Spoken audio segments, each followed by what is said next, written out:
തന്നെ തുടങ്ങാം. വളരെ അപ്രതീക്ഷിതമായ ഒരു ഘട്ടത്തിലാണ്, ആരാധകർ പ്രതീക്ഷിക്കാത്തൊരു ഘട്ടത്തിലാണ് രോഹിത് ശർമ്മ വിരമിക്കുന്നത്. ജൂണിൽ ഇംഗ്ലണ്ടിനെതിരെ ടെസ്റ്റ് സീരീസ് വരുന്നു. പിന്നെ രോഹിത്തിനെ മാറ്റും എന്നൊരു ചർച്ച, ക്യാപ്റ്റൻസിയിൽ നിന്ന് മാറ്റും, മറ്റൊരു യുവതാരം വരുന്നു എന്ന രീതിയിൽ ചർച്ച നടന്നുകൊണ്ടിരിക്കുന്ന സമയത്താണ് പെട്ടെന്ന് രോഹിത്ത് വിരമിക്കൽ പ്രഖ്യാപനം നടന്നത്. രോഹിത്ത് മാറ്റിയതാണോ അതോ രോഹിത്ത് സ്വയം തീരുമാനിച്ചിറങ്ങിയതാണോ? മാറ്റിയതാണ്.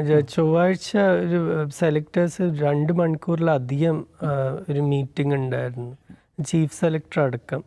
അപ്പം അവരുടെ തീരുമാനം, ഇത് ബോർഡ് ഇതിൽ ഇടപെടില്ല എന്ന് പറഞ്ഞു. ബോർഡ് എന്ന് പറഞ്ഞാൽ പ്രസിഡന്റ് സെക്രട്ടറി ഒന്നും ഇതിൽ ഇടപെടില്ല.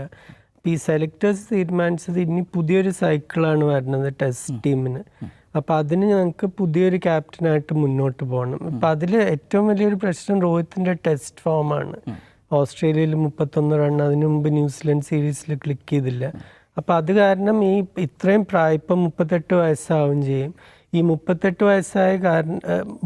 വയസ്സായ ഒരു കളിക്കാരൻ ഫോമും ഇല്ല. ആ ഒരു കളിക്കാരനെ വെച്ച് നമുക്ക് ഇനി 2 കൊല്ലം കളിക്കാൻ പറ്റുമോ?